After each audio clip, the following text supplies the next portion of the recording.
एक माँ अपनी बेटी की शख्सियत पे उंगलियां उठा रही है कि नाक ये तो वो।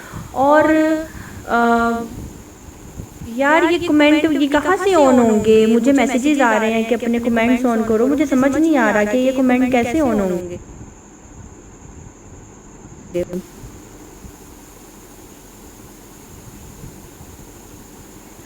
खैर, तो मैं कहाँ पे थी? हाँ जी, कि मेरी बेटी के हाथ जो हैं इतने बड़े हैं, नाक बड़ा है, पाँव कैसे हैं, ये कैसे हैं। और ये सारी बातें वो मेरे हस्बैंड के ऊपर इल्ज़ाम लगा रही है। पहली बात तो ये कि मेरे हस्बैंड को क्या लगे उसके हाथों से, उसके पैरों से? मेरे हस्बैंड को क्या लगे? मेरा हस्बैंड क्यों बोले तेरे मर्दों वाले हाथ हैं? मेरे हस्बैंड उसके हाथ पकड़े हैं, उसके हामद ने उसके हाथ पकड़े हैं? जिसके साथ घूम फिर रही थी, जिसके साथ जुड़ जुड़ के बैठ रही थी, वो बोले उसके हाथों को, पैरों को, नाक को? मेरा हामद कौन होता है? मेरे हामद को उसमें कोई इंटरेस्ट नहीं है तो बस तकफार। मेरे हामद ने उसके सर पे हाथ रखकर बोला था तुम मेरी बहन हो, और हमारे में बहनों के ऊपर गंदी नजरें नहीं रखी जाती। हमारे में बहनों के ऊपर गंदी नज़रें नहीं रखी जाती जो उन्होंने की है ना, गंदी गुफ्तगू। हम लोग ऐसे नहीं है कि किसी के सर पे हाथ रखकर बहन बोलकर फिर उसके बॉडी पार्ट्स गिने। तो बस तक फारिग अपनी बेटी के बारे में किस तरह की गुफ्तगू कर रही थी। और लास्ट में उनकी जो बीच जमालो है, उस बीच जमालो ने पीछे से ना एक लंबी कतार में बोला, सफ़र में निकली तो लाइव कर लिया, उधर निकली तो लाइव कर लिया, हमारे घर आई तो लाइव कर लिया। भाई तुम्हें इतनी तकलीफ हुई मेरे लाइव करने की? तुम्हें इतनी प्रॉब्लम हुई मेरे लाइव करने की?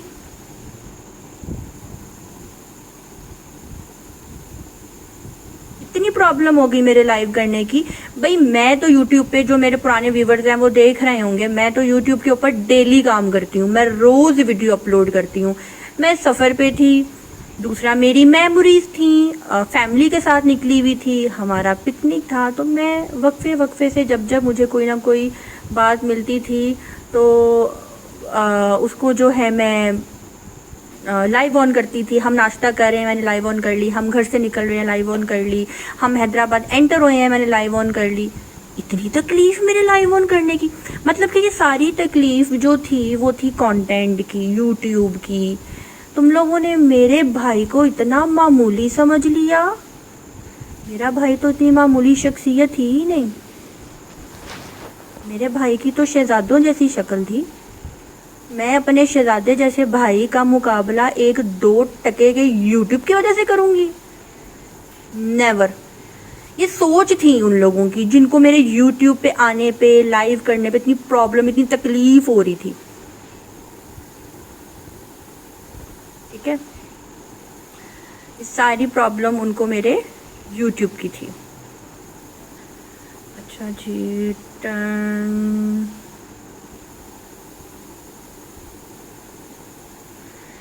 खैर मुझे नहीं पता यहाँ पे कमेंट्स क्यों नहीं हो रहे, क्या प्रॉब्लम चल रही है, मैं नहीं जानती फिलहाल। आई थिंक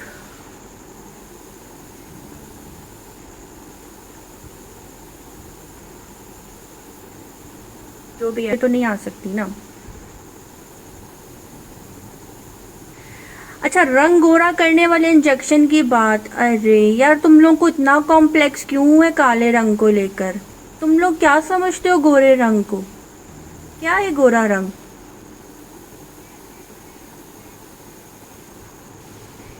तुम लोग क्या समझते हो गोरे रंग को? क्या है गोरा रंग? इतना क्यों मरते हो तुम लोग गोरे रंग पे? कॉम्प्लेक्स का शिकार क्यों हो तुम लोग? अगर आप प्रीवियस वीडियो में जाए ना, तो ये जो कश्यप बीबी है ना, कहती थी अपनी बहू को करेले का जूस पिया करो, रंग गोरा होगा, करेले का जूस पिया करो। अपनी बहू को तो करेले का जूस पीने के टोटके बताती थी। पुरानी वीडियोस में बोला हुआ है इन्होंने। अपनी बहू को कहती थी करेले का जूस पियो तुम्हारा रंग साफ हो जाएगा। हमने ऐसा कभी नहीं कहा।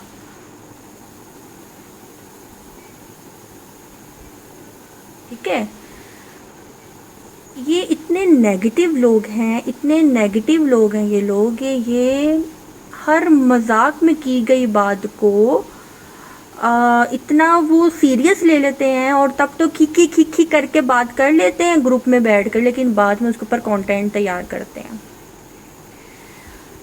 मुझे कहा गया कि मैंने कहा कि मेरी तरह बाल डाई करवाओ, खुली जुल्फे करो। यार तुम लोग को शर्म नहीं आती? तुम लोग तो बगल में छुरी और मुंह में राम राम राम राम करते हो।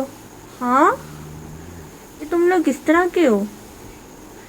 बगल में छुरी, मुंह में राम राम राम राम, ऐसे कैसे होता है? मैं कहूँ मेरे जैसा स्टाइल, भाई मेरे जैसा स्टाइल कोई कॉपी नहीं कर सकता। मेरे बाल जैसे हैं कोई कॉपी नहीं कर सकता। मैं जैसी हूँ मैं वैसे ही सबको नजर आती हूँ, ठीक है। और मैंने किसी को नहीं कहा कटिंग करवाओ, डाई कराओ, ये करो वो करो।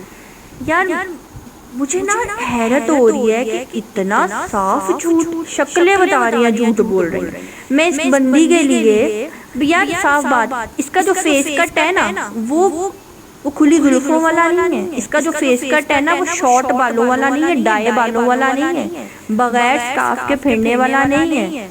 ये जब स्कार्फ पहनती है तो इसकी लुक आती है। और इसको तो मैंने बकायदा कहा है कि तुम एक वाहिद लड़की हो जिसपे स्कार्फ सूट करता है। मैंने इसको ये वर्ड्स बोले थे। यार इतना झूठ, यार इतना सफेद झूठ तुम लोग बोल कैसे लेते हो? तो अल्लाह ताला, मैं तो बस यही कहूंगी कि अल्लाह ताला उनके लिए भी आसानियां करें और आपके लिए बहुत ज्यादा करें, क्योंकि आप बनाने वाली कह रहे हैं, जो बनाने वाली करता है वो फरिश्ता होता है, जो बिगाड़ने वाली करता है वो शैतान होता है। अब देखिए लोग यहाँ पे मुझे कह रहे हैं स्वीटी को चुप करवाओ। मेरा मेरी बीवी पे नहीं चल रहा, बहन पे चलेगा जो अपने घर वाली के है।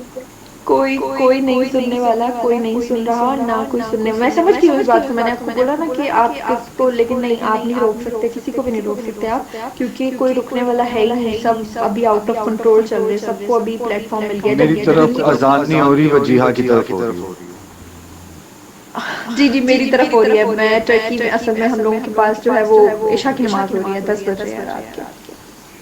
तो बात वही है, बात अजान सेम होती है। मेरे बहन भाइयों, इसको इशू ना बनाना, नमाज हमारी तरफ हो आपकी तरफ हो, बात एक ही है।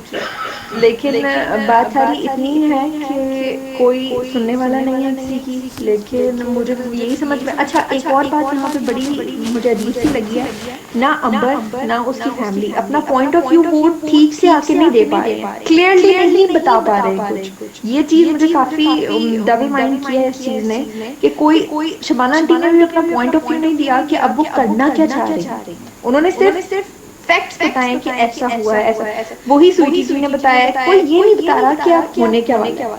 ना अंबर ये चीज क्लियर कर रही है कि होना क्या चाहिए और क्या हो सकता है, वो मैं बता रहा हूँ। मेरी कोई सुन ही नहीं रहा वो, क्योंकि आपकी, मैं आपको बताऊं ना कि ये हमारे जमाने का और हमारे लोगों का बहुत बड़ा वो है कि वो सुनते वो हैं जो उनके फेवर में जा रहा होता है। जो चीज उनके फेवर में नहीं जा रही होती वो इधर से उनके इधर से निकाल देते हैं। तो भले उसका क्या फेवर हो क्या नहीं। हाँ, वो ये भी कर सकती हैं कि आपके अगर उधर से कोई नहीं जा रहा तो वो अपने घर में कोई शादी की अच्छे से तकरीब रखें, नो प्रॉब्लम। और जो है वो उसमें अपने वालों को सबको इनवाइट करें, नो प्रॉब्लम। आपके दोस्तों को बुलाएं, इधर से जो आना चाहेगा वो, आपके खानदान से भी जो आना चाहे वो आए। और अच्छा इवेंट भले वो इस तरह से रुखसत कर दें, ये भी एक उनके पास ऑप्शन है, क्योंकि उनकी बेटी का निकाह तो ऑलरेडी हुआ हुआ है, आप उसके हस्बैंड है, वो आपको इस तरह से भी रुखसत कर सकते हैं, उसमें भी कोई इशू नहीं है। लेकिन बात तो ये है कि वो करना चाहें, बात है। और मुझे उनका पॉइंट ऑफ तैयबा सलीम, लानत तुम्हारे पैदा करने वालों पे। बहन बनी हुई है वो मेरी। क्या बोल रहे हैं? सॉरी कुछ नहीं बोले आप बहन। तो बस बात सारी इतनी है कि मुझे बिल्कुल समझ में नहीं आता, मैं क्या बोलूँ। अभी मेरे पास तो कमेंट्स भी नहीं है, क्योंकि अल्लाह माफ करे, बोलते हुए भी डर लगता है कि ये लोग पता नहीं क्या इन्होंने कंटेंट किधर से क्या बना लेना है, किधर से क्या करना है। लेकिन बात सिर्फ इतनी है कि भाई आप लोग अल्लाह से डरें, अल्लाह से सिर्फ इतना डरें कि आप उन दोनों के बीच में या तो ना बोले तो पॉजिटिव बोलें, क्योंकि अल्लाह ताला ने सबसे ज्यादा नापसंद उसको करार दिया दो मियां बीवी। मैं बार बार एक बात बोल रहा हूँ और अंबर को इन बातों का पता है। मैं बहुत सी चीजों को लेके कम्प्रोमाइज कर रहा हूँ। बिल्कुल ऐसे। अंबर अगर सुन रही हो तो वो आपको बेहतर पता है कि मैं किन किन चीजों पे कम्प्रोमाइज कर रहा हूँ।